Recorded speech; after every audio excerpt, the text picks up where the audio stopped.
parang wala na hindi niya nakapagpa-check up. So tiniis na lang niya yung sakit hanggang nung bandang 2023, yun medyo maluwag na, dun na siya nagsikap na makapagpa-check up, at yun nga ang advice sa kanya ay either mag-surgery or mag-therapy.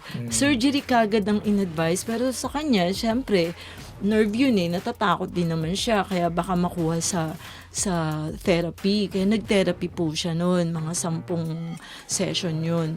Pero sabi niya walang improvement, tapos may mga gamot siyang tinitake, tapos at certain point din, tinigil din niya kasi parang walang epekto. Tapos hanggang napansin namin, bigla siyang pumayat, tapos pero pinipilit pa rin niyang gumalaw, pinipilit pa rin niyang mag-walking. Pero nung 1 week before February 28 po, yun na yun, yung na siya, may ginagawa niya ng saklay, yung upuan para lang makalakad. Tapos yung kamay niya wala na, hindi na nakaka-grip.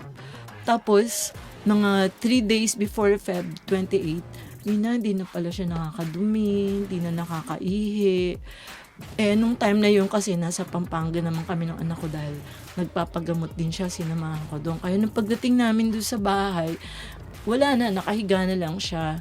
So, dinala po namin sa ospital. Nung dinala namin sa ospital, ang focus po namin kailangan niya na mag-therapy. Yun ang iniisip namin. Pero pagdating sa ospital, nakita mataas na yung potassium niya, mataas na yung creatinine, kasi nga affected daw na. Oo, hindi na rin nakakadaloy kasi gawa nung niya sa nerve. Tapos nagdialysis na rin siya. Wala siyang sakit sa kidney, pero dahil nga hindi makadaloy ng tama yung dugo, yung ihi niya bumabalik sa kidney, kaya nagkaka-infect, ganun. Kaya grumabe. Kaya nagdialysis din po siya. So, komplikasyon na yun kasi. Komplikasyon na, kaya po multi-level. So, ngayon, nalulungkot nga siya kasi ang target niya sana, paglabas ng ospital, nakakatayo para man lang maalagaan niya yung sarili niya. Kasi, naman siya, active naman siya. Na kahit may nararamdaman siyang sakit, nung gumagalaw pa rin siya, ito totally wala Hindi na siya makatayo. Yung kamay niya, limited lang yung movement. Hindi nga siya makapirma. Hindi siya makakain mag-isa. Kailangan talagang subuan. So, minsan nga naiisip namin, mas mabuti pa yung na-stroke. At least yung na-stroke, pag i-therapy mo, gagaling kagad or hasipag lang ng therapy. Sa kanya, hindi. Pero mami, Nay, nakaano po siya? Naopera na siya? Hindi pa? Hindi nga siya maoperahan kasi nga yung mga niya, mahina pa siya. Pero ngayon medyo lumalakas na siya. So yung next target po namin, pagka malakas na siya, kaya na ng katawan niya, mapa-operahan siya. So, naghahanap nga po kami ng doktor, neurosurgeon po yung kailangan na So ngayon ang nilalapit niya partner po is hospital bills. Kasi magkano na ho ba inaabot ang hospital bill natin? Ang in reality po nasa 306,000 na yun Kaya lang May mga deductions, meron na. Opo. Kaya parang ngayon ang running bill talaga, kasi kumuha ko kanina umaga, nasa 180. Nasa 180 siya. 180 na. So, yun po. Then after that, pag na-release na siya, pag magaling na siya, pag malakas na siya, dun na hahanap na kami. Operation. Kasi yun ang sabi ng doktor, hanggat hindi siya na-operahan, babalik lang ulit yung niya. Recurring ang kanyang problema. Kasi sa may batok yung naipit. Kung sa opera daw, ano daw yung operahan? Yun. Baka cervical. Tatahiin or anong gagawin? I-reconstruct? Parang di ba ito yung natin? Yung parang nag-collapse. Nag-gano siya? Tapos nag-ipit. in between dito sa spine natin, dito yung may naiipit. May disc yan Disc. Yun daw yung gagalawin nila. Naupod siguro, no? Na parang nakakatakot din kasi di ba nerve, maliit lang yun. Baka mamaya may iba pang nerve. Yes, risky din kasi yan. Risky yan, ma'am. Diba, may maparalyze or Kasi sabi nga ng doktor, at 62, parang ang bata niya pa para ma-experience niya lahat yun. Kasi hirap na hirap talaga siya. Isipin mo, ma'am, sa simpleng timba, pagbuhat.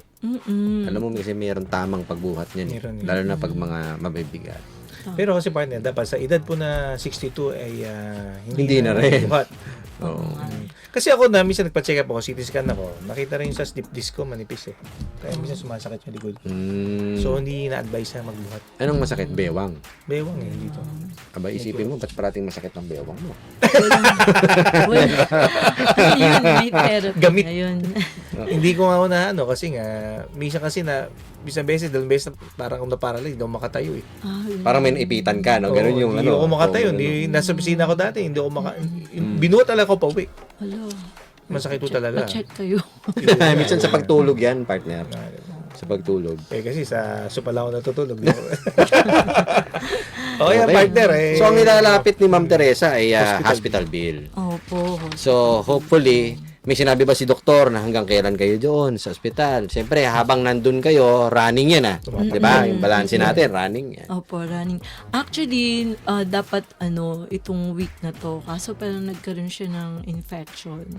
Pero sabi ng doktor, after that, nag-antibiotic siya. After ng antibiotic, Pwede na. May I go home na. May I go opo, home. yun na lang yung ginagamot yung infection na yun. Tapos po, yun na, from there, paplano na kami yung next move namin. Doon nakikagawa Para ng sa- another move. Ma'am, matanong ko kayo, paano nyo nalaman itong programa natin, itong serbisyo publiko sa Abante Radio? Ano kayo nakalapit sa atin? Sa Facebook ba? Social media? Or referral? O Ano po, kasi nagpunta po ako pumila ako para humingi ng guarantee letter po. Tapos po, siguro may nakabasa nung case namin. Tapos sinabing gano'n, inimbita kami dito sa Abante. Although naririnig ko na po yung Abante noon pa. So, sabi ko, sige, go. Sabi ko gano'n para wala namang masama. It's about time na humingi kami ng tulong kasi buong buhay ng asawa ko nagsisilbi din sa gobyerno. correct. So, ngayon na kailangan tapos pa retired pa siya. So, hindi ka naman makahingi ng tulong sa mga anak mo dahil may mga sarili rin Yes. pamilya. So, Ayaw mo na yung pabigat. ayaw din natin maging Yun nga, pabigat. Ma'am Teresa, yung susunod kong babanggitin. Abante Paolo, dito sa ating programa, Serbisyo Publiko sa Abante Radio, nakita naman natin, napanood natin kanina, karamihan mga kabataan, mga bata, mga sanggol, mga pasyente. Tayo hindi namimili sa ating programa, kahit senior, lalo, tulungan natin. Ay, sino yan? Ngayon, siguro naman, ito ay isang paraan din ng ating bayan na ibalik Yung kanya. yung kanyang Pagsiservisyo. pagsiservisyo sa ating pamahalaan, di Tama po. kami makatulong din sa Ay, kanya, no? opo. So, Saka malapit tayo sa mga photographer kasi malagi natin kasama yung mga mga photographer. ante kaibigan photographer sa dyaryo, mapadyaryo, Saka nakikita ko yan yung yung mga promotion ng tourism, di ba? Isa pala siya, naging bahagi siya doon sa ganung slogan, campaign, no? Campaign, tourism campaign ng ating bansa. Anyway, Mami Teresa, itong hospital bill mo, itong remaining hospital bill mo, yung running balance, sagutin na po yan ng serbisyo publiko sa Abante Radio para kayo po'y hindi na rin mamroblema, no? Ay, dahil maraming may salamat. pagdadaanan pa kayong next round eh. Kasi meron pa tayong susunod na stage na yun ang talagang dapat na mapagtuunan ng pansin, yung pagpapa-opera, no? Opo, totoo po Oo, yan. pero sa ngayon po, Ma'am Teresa, ito po ang aming tulong sa inyo. Sagutin na po ng ating programa yung remaining balance ninyo doon sa ospital. Ay, malaking tulong po yun. Ako, salamat po, maraming salamat.